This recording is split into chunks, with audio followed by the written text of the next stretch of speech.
Okay, पिछली कुछ videos में हम लाइफ प्रोसेस चैप्टर की दो लाइफ प्रोसेसेस को कंप्लीट कर चुके हैं। First is nutrition and second is transportation. Nutrition में हमने फूड को डाइजेस्ट किया था और उसको सेल के अंदर स्टोर करके रख लिया था, और रेस्पिरेशन के थ्रू हमने उस स्टोर्ड फूड में से एनर्जी ऑब्टेन किया था। अब जब हम एनर्जी ऑब्टेन कर लेंगे तो उस एनर्जी के थ्रू कुछ न कुछ amino acids, vitamins and proteins का फॉर्मेशन हुआ होगा, और इन्हीं सब का ट्रांसपोर्टेशन करने के लिए एक जगह से दूसरी जगह पर या ऑल ओवर द बॉडी पहुंचाने के लिए हमें ट्रांसपोर्टेशन लाइफ प्रोसेस को पढ़ना होता है। तो चलिए हम शुरू करते हैं। Transporter of our body is blood. हमारी बॉडी में जो भी चीज़ें ट्रांसपोर्ट होती है वो ब्लड में डिज़ोल्व होकर होती है, right. Blood consist of fluid medium called plasma. अब ब्लड के कुछ और भी पार्ट्स होते हैं जैसे plasma, in which cells are suspended. Plasma transports food, carbon dioxide and nitrogenous waste in dissolve form. तो आपको ये ध्यान रखना है, कार्बन डाइऑक्साइड डिज़ोल्व फॉर्म में ट्रांसपोर्ट होता है। बट जो ऑक्सीजन होता है, oxygen is a insoluble gas, so we required a pigment and that pigment is known as hemoglobin pigment. Oxygen is carried by red blood corpuscles because red blood corpuscles contains hemoglobin pigment, and hemoglobin pigment is also known as respiratory pigment. Many other substances like salts are also transported by blood. Okay, तो आपको ये ध्यान रखना है कि salts का transportation blood के through होता है और ऑक्सीजन का ट्रांसपोर्टेशन भी ब्लड के थ्रू होता है, और ब्लड के अंदर हम देखें तो रेड ब्लड कार्पल्स के थ्रू। यहाँ पर हम ट्रांसपोर्टेशन को एक लाइन में डिफाइन कर लेते हैं। पिछली लाइफ प्रोसेस यानी रेस्पिरेशन में कुछ essential amino acids, vitamins and proteins बने होंगे, उनको ऑल ओवर द बॉडी पहुँचाना है, तो उसी के लिए हम ट्रांसपोर्टेशन पढ़ रहे हैं। The process by which body transport essential amino acids and vitamins throughout blood to all over the body parts is called transportation.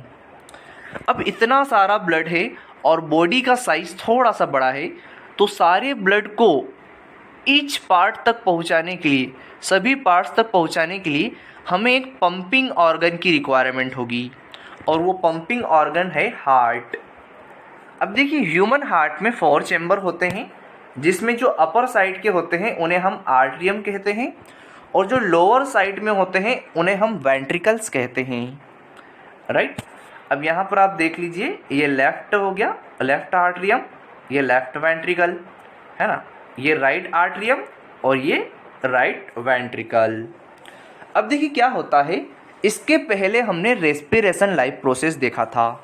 Respiration life process में ग्लूकोज का ब्रेकडाउन होता है और हमें एनर्जी के साथ में कार्बन डाइऑक्साइड ह्यूज अमाउंट में मिलता है, और इस तरीके से कार्बन डाइऑक्साइड का अमाउंट टिश्यूज़ और सेल्स में बढ़ जाएगा, और कार्बन डाइऑक्साइड एक टाइप का पॉइजनस गैस है, तो ये हमारे ब्लड को डीऑक्सीजनेटेड कर देगा। तो जो टिश्यूज़ के अंदर ब्लड है वो डीऑक्सीजनेटेड ब्लड है, या हम इसे इम्प्योर ब्लड कह सकते हैं।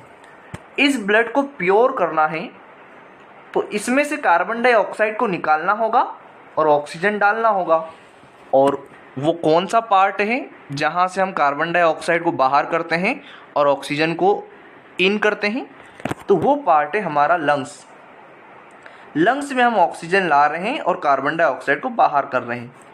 तो हमें किसी भी तरीके से इस इम्प्योर ब्लड को हार्ट से होते हुए लंग्स तक पहुंचाना है, जिसमें इसका प्यूरिफिकेशन होगा, ठीक है। तो चलिए यहाँ से हम इम्प्योर ब्लड को ले जाते हैं और इम्प्योर ब्लड का पाथवे देखेंगे ये किस तरीके से जाता है। तो यहाँ से देखिए, इम्प्योर ब्लड चला all over the body part से। इम्प्योर ब्लड सबसे पहले आएगा राइट आर्ट्रियम में। राइट आर्ट्रियम में आने के बाद यहाँ पर कलेक्ट हो जाएगा। अब यहाँ पर वॉल्व्स होते हैं, ठीक है।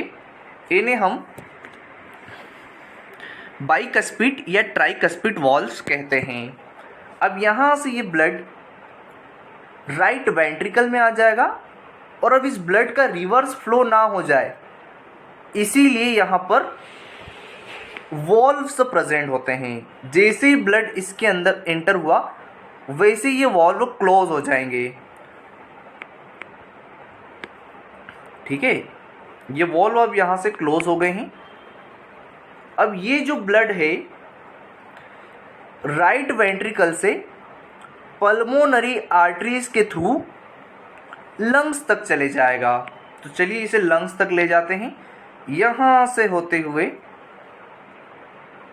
इम्प्योर ब्लड है इसीलिए इसका कलर ब्लू है, राइट। तो यहाँ से होते हुए ये ऐसा होते हुए लंग्स में इंटर कर जाएगा और लंग्स में ह्यूज अमाउंट ऑफ ऑक्सीजन है। ये ऑक्सीजन इस कार्बन डाइऑक्साइड को हटाकर खुद ऐड हो जाएगा। ठीक है, तो यहाँ से ये ऑक्सीजन ऐड हो जाएगा और जो कार्बन डाइऑक्साइड है वो क्या हो जाएगा, यहाँ से आउट हो जाएगा।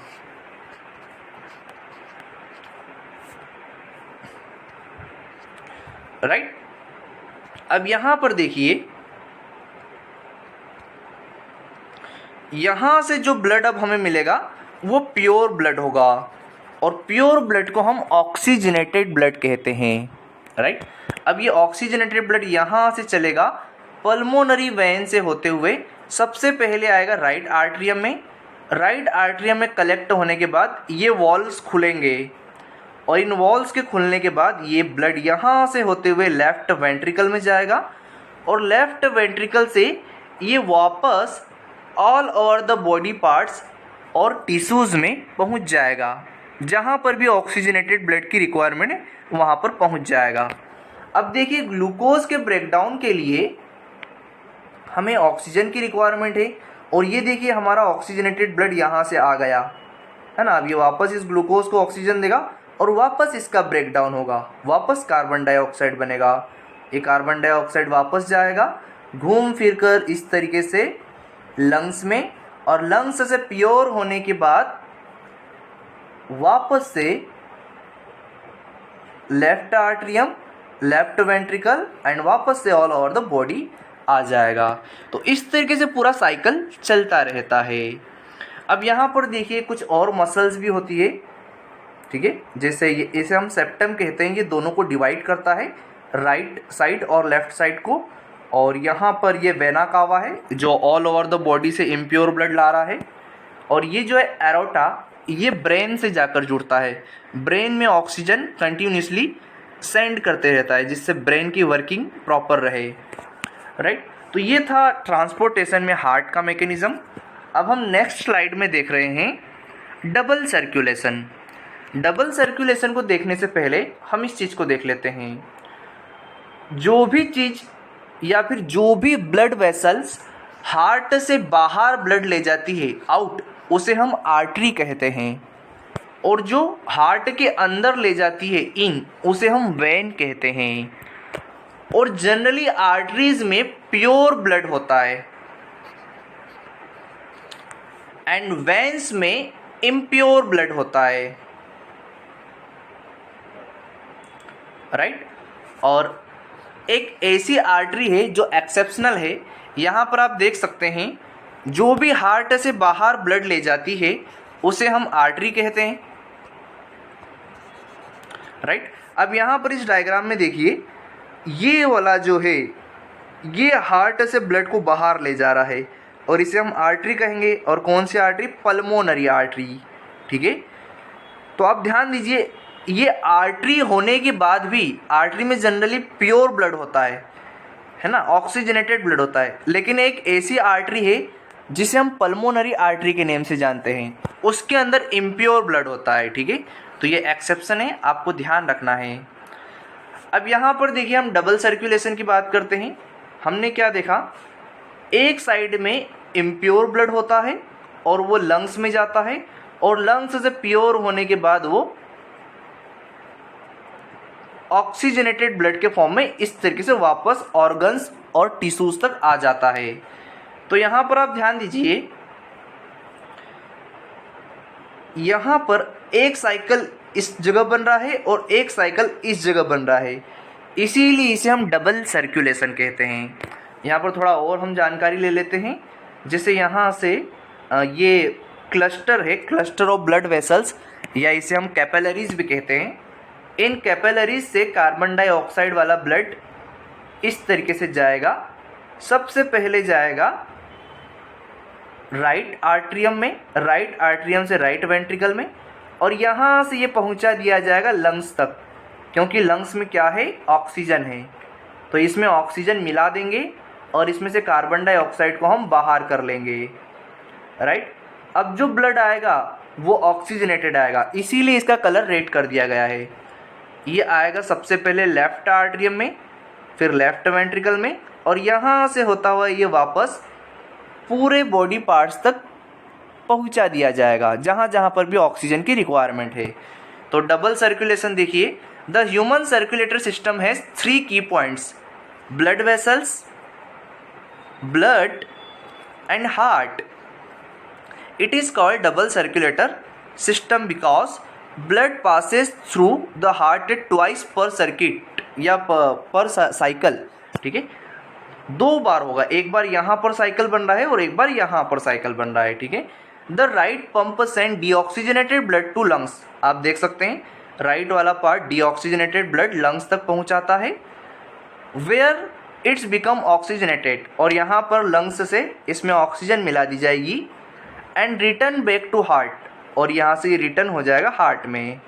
Then left pump send newly oxygenated blood around the body, और जो नया ऑक्सीजनेटेड ब्लड है इसको all over the body send कर दिया जाएगा, और फिर यहाँ से वापस डीऑक्सीजनेटेड ब्लड जाएगा, इधर से ऑक्सीजनेटेड ब्लड, इधर से डीऑक्सीजनेटेड ब्लड। तो ऐसा बार बार साइकिल चलता रहता है। So that's why it is called double circulatory system, right. अब हम बात कर लेते हैं लिम्फ की। लिम्फ क्या होता है? Lymph is another type of fluid also involve in transportation. तो लिम्फ का भी ट्रांसपोर्टेशन में एक रोल होता है। दिस इज कॉल्ड लिम्फ और tissue fluid. The pores of present in walls of capillaries. ये जो ब्लड कैपिलरीज है इनकी वॉल्स में कुछ पोर्स होते हैं। इन पोर्स से क्या होगा, कुछ अमाउंट में प्लाज्मा और प्रोटीन्स इस इंट्रासेलुलर स्पेस में कलेक्ट हो जाएगा, है ना, और इसे ही हम लिम्फ कहेंगे। और लिम्फ जो होता है ना वो सिमिलर होता है प्लाज्मा के जैसा, क्योंकि प्लाज्मा ही तो यहाँ से निकल कर यहाँ गया है, ठीक है, प्लाज्मा ही निकल कर गया है, लेकिन ये थोड़ा सा कलरलेस होता है और इसमें लेस प्रोटीन होता है। तो चलिए ये लिम्फ की बात थी। अब हम देख लेते हैं ट्रांसपोर्टेशन इन प्लांट्स। देखिए प्लांट्स में 2 चीज़ों का ट्रांसपोर्टेशन होता है, transportation of water and transportation of food. Water का ट्रांसपोर्टेशन जाइलम टिश्यू से होता है एंड फूड का ट्रांसपोर्टेशन फ्लोएम टिश्यू से होता है, राइट। देखिए ट्रांसपोर्टेशन में हम 2 पार्ट डिवाइड करते हैं, by the process of transpiration and by root pressure. Transpiration में जनरली क्या होता है, यहाँ से सनलाइट आएगा, सनलाइट यहाँ पर जो लिप्स है टॉप पर, इन लिप्स के अंदर से वाटर का लॉस करा देगा, ठीक है, वाटर लॉस हो जाएगा यहाँ से। अब वाटर लॉस हो जाएगा तो यहाँ की सेल्स में वाटर का कंसंट्रेशन कम हो गया है, और जो नीचे प्रेजेंट सेल्स है इनमें वाटर का कंसंट्रेशन हाई है, तो वाटर हाई कंसंट्रेशन से लो कंसंट्रेशन की तरफ अपने आप मूव करने लगेगा, जिससे वाटर अप साइड मूव करेगा और वाटर ऊपर की तरफ उठने लगेगा। इसे हम ट्रांसपिरेशन का प्रोसेस कहते हैं। जनरली इसे हम वाटर लॉस का प्रोसेस भी कहते हैं। ट्रांसपिरेशन कभी कभी प्लांट्स के लिए हानिकारक भी हो जाता है। जो छोटे प्लांट्स होते हैं गर्मी के टाइम में वो पूरे सूख जाते हैं, क्योंकि उनके अंदर का सारा पानी ट्रांसपिरेशन के थ्रू उड़ जाता है।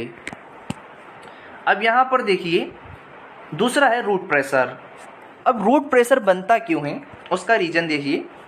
रूट्स के अंदर सब्सटेंस की कंसंट्रेशन ज़्यादा होती है, ठीक है, इसमें प्रोटीन्स, विटामिन्स और ये ज़्यादा हैं, और जो बाहर का वाटर है वो प्योर है, ठीक है, उसमें इतना ज़्यादा प्रोटीन, अमीनो एसिड्स, आयंस नहीं है, लेस आयंस, यहाँ पर लेस आयंस है, और रूट्स के अंदर बहुत ज़्यादा अमाउंट में आयंस है।